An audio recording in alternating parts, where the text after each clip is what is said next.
stuck in the mud and they went along with the javelins. I gave them the javelins. You know that, right? I gave them javelins. They gave them sheets. But I'm going to meet with President Putin, and we're going to see what he has in mind. And if it's a fair deal, I'll reveal it to the European Union leaders and to the NATO leaders, and also to President Zelensky. I think out of respect, I'll call him first, and then I'll call them after. And I may say, lots of luck, keep fighting, or I may say we can make a deal. I will tell you this, I've seen a poll coming out of Ukraine. 88% of the people would like to see a deal made. And if you go back 3 years, everybody was gung-ho for war. You know, everybody's gung-ho for war until you have it. It's an amazing thing. I had it with a couple of countries where I couldn't get a deal done with one particular country. And I just couldn't. The guy's great. He's a friend of mine. Great. Good leader. Tough as hell. I couldn't get the deal done. And then he went into war for a short period of time. You know where I'm talking about. First term. And it was nasty. Guys being killed all over the place. And he went through 1 week of war, and I was able to get the deal done. He said, this is nasty. Yes, please. Yeah, just to follow up on what you were saying there. First of all, Volodymyr Zelensky is not invited on Friday? He wasn't a part of it. I would say he could go, but he's gone to a lot of meetings. You know, he's been there for 3.5 years. Nothing happened. And what is the definition? I mean, do you want somebody that's been doing this for 3.5 years? What's the definition of a good deal? I'll tell you after I hear what the deal is. Because there could be many definitions. You know, you're talking about a very large and complex situation. Now, I tell you, the war that I just settled with Azerbaijan and with, as you know, and Armenia was almost as complex as this one, having to do with routes, trade. Meeting on Friday with Vladimir Putin. Well, we're going to have a meeting with Vladimir Putin, and at the end of that meeting, probably in the first 2 minutes, I'll know exactly whether or not a deal can be made. How will you know that? Because that's what I do. I make deals. Please go ahead. Yeah, thank you, Mr. President. I'm going to ask you 2 questions, one about China, one about Russia, if I could. On China, your administration agreed to send the most advanced or advanced NVIDIA and AMD chips. No, obsolete. No. Obsolete chip. Well, and then 15% of the profits. You mean the 20s? No. This is an old chip that China already has. And I deal with Jensen, who's a great guy, and NVIDIA. The chip that we're talking about, the H20, it's an old chip. China already has it in a different form, different name, but they have it. Or they have a combination of two will make up for it, and even then some. Now, Jensen's a very brilliant guy, and Jensen also has a new chip, the Blackwell. Do you know what the Blackwell is? The Blackwell is super duper advanced. I wouldn't make a deal with that, although it's possible I'd make a deal, a somewhat enhanced in a negative way Blackwell. In other words, take 30% to 50% off of it. But that's the latest and the greatest in the world. Nobody has it. They won't have it for 5 years. But the H20 is obsolete. You know, it's one of those things, but it still has a market. So I said, listen, I want 20% if I'm going to approve this for you, for the country, for our country, for the U.S. I don't want it myself. You know, every time I say like 747, I want, yeah, for the Air Force. So I just wanted, so when I say I want 20, I want for the country. I only care about the country. I don't care about myself. And he said, would you make it 15? So we negotiate a little deal. So he's selling a essentially old chip that Huawei has a similar chip, a chip that does the same thing. And I said, good, if I'm going to give it to you, because they have they have a stopper, what we call a stopper, not allowed to do it. It's really known as a restrictive covenant. And I said, if I'm going to do that, I want you to pay us as a country something, because I'm giving you a release. I released them only from the H20. Now, on the Blackwell, I think he's coming to see me again about that. But that will be a unenhanced version of the big one. Like, I don't know if you know it, we will sometimes sell fighter jets to a country, and we'll give them 20% less than we have. Do you know what I mean, right? That's the same. So on Russia, do you see a time, Mr. President, when there could be normal trade between the U.S. and Russia? Should your meeting go well? Should there be peace? I do, yeah. Russia has a very valuable piece of land. If Vladimir Putin would go toward business instead of toward war, it's a warring nation. That's what they do. They fight a lot of wars. A friend of mine said Russia's tough because they just keep on fighting. They beat Hitler, so did we. And they beat Napoleon. They've been doing this for a long time. I asked a question to a very, very smart man that some people like and some people don't like. Viktor Orban, right? From Hungary, the head of Hungary.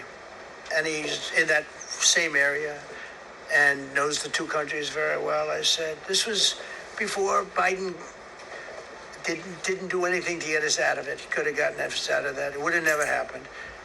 I said, so can Russia be beaten by Ukraine? He looked at me like, what a stupid question. He said, Russia's a massive country, and they win their country, and they win their life through wars. They fight wars. That's what they do. He said, China beats you with trade. Russia beats you with war. That was a very interesting statement. China's not beating us with trade, not when I'm in charge, but they were beating Biden with trade, but they never beat us with trade. Don't forget, China had to pay $400 billion worth of tariffs when I was last time. That was last time. And if we didn't have COVID, all of this stuff we would be loaded. We're finding hundreds of billions of dollars of cash is pouring into our country now because of tariffs. And all we're doing is we're doing what they do to us. It's so beautiful to see it.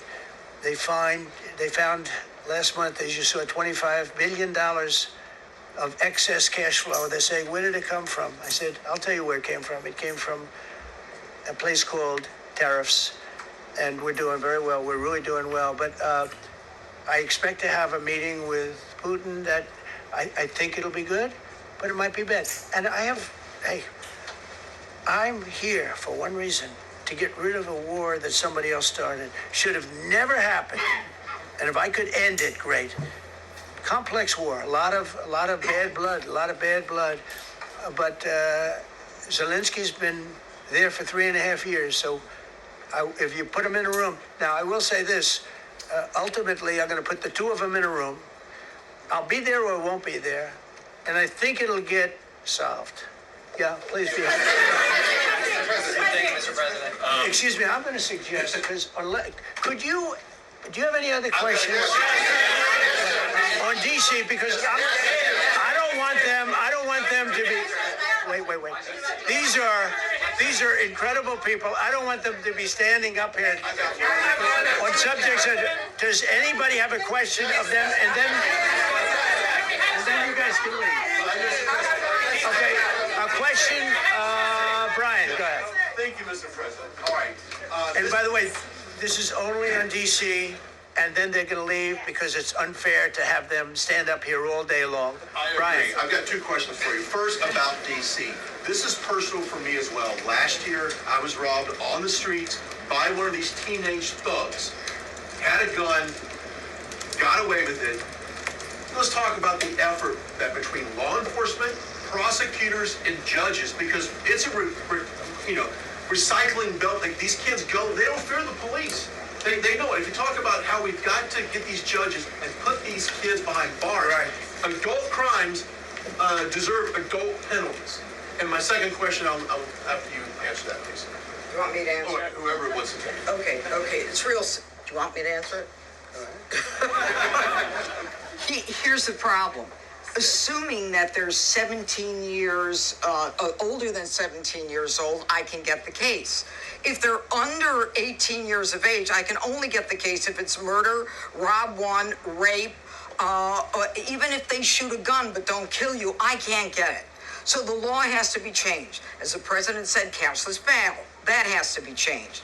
All right, then even assuming I get the case, I get jurisdiction, I get a conviction, the DC Council has given the judges the ability to give probation on shootings. And so then it's up to them. all of these things, the Youth Rehabilitation Incarceration Reduction Act, and now they want to seal records. So if we work hard, we get a conviction, they want to wipe it out. So that needs all to be changed. Okay, Mr. Question. Pam, would you answer that also? Yeah, and just back to that topic. Let's be clear though, we're going to charge them and we're going to track every single thing they do throughout every step of the court process and report back to you and let all of you know what's happening to them. Because the people who are prosecuting them, the judges who are trying them, they also need to be held accountable. Mr. President, this is the most people we've ever seen in this briefing. I've never seen ever, right? I've never seen any. Where's Caroline? Where's my superstar? Caroline. Is Caroline in the back? Where's Caroline? Come here, Caroline. Come here, Caroline. Come here. Is she doing a good job, by the way? Come here. Is this the largest crowd that you've ever seen? This is definitely the most packed briefing, and I think all of you would agree. I think it's why we need to build a ballroom. Mr. President, I have a better idea. All right, Brian, go My ahead. question is this. You're building a big, beautiful ballroom. Yeah. Could we build a big, beautiful briefing room? Updated technology, Yeah. more seats. I don't want to do that. I don't want you to be comfortable. So no, I don't want to make life comfortable. So look. Let's just do this. Let's do this. It's going to be a big thing. We're going to Russia. That's going to be a big deal. What happens, happens. I'll let you know what happens. You'll be the first to know. I'll be calling the European leaders. I'm going with totally. I mean, we have a lot of talks. They're great people. They're great leaders, actually, and they want to get back. Honestly, as one of them said, I've OD'd on trying to settle Ukraine. They've OD'd, meaning they've overdosed on the settlement of Ukraine. Not a nice expression, but boy, is it accurate. They're tired of it. They want to get back to spending money on their countries. You know, Biden gave them $350 billion. Europe gave $100 billion. It should be much more than that. Shouldn't have been that kind of, they should have had equalization, but they didn't. But you know what? Still a lot of money. They want to get back to building their own countries. They really want it resolved.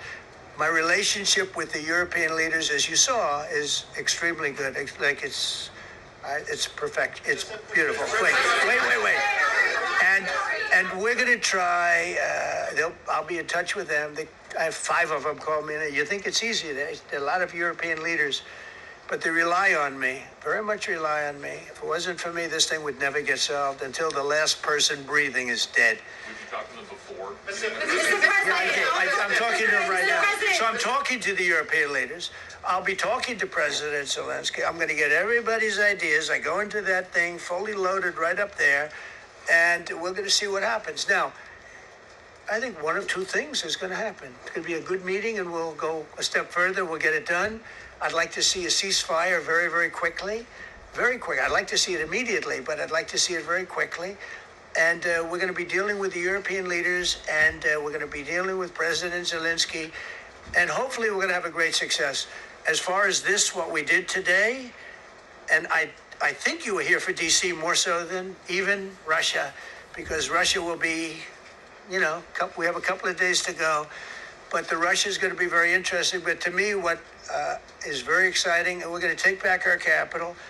We're going to make it beautiful again, but we're going to make it, more importantly, safe again. It's going to be so safe. It's going to be a model.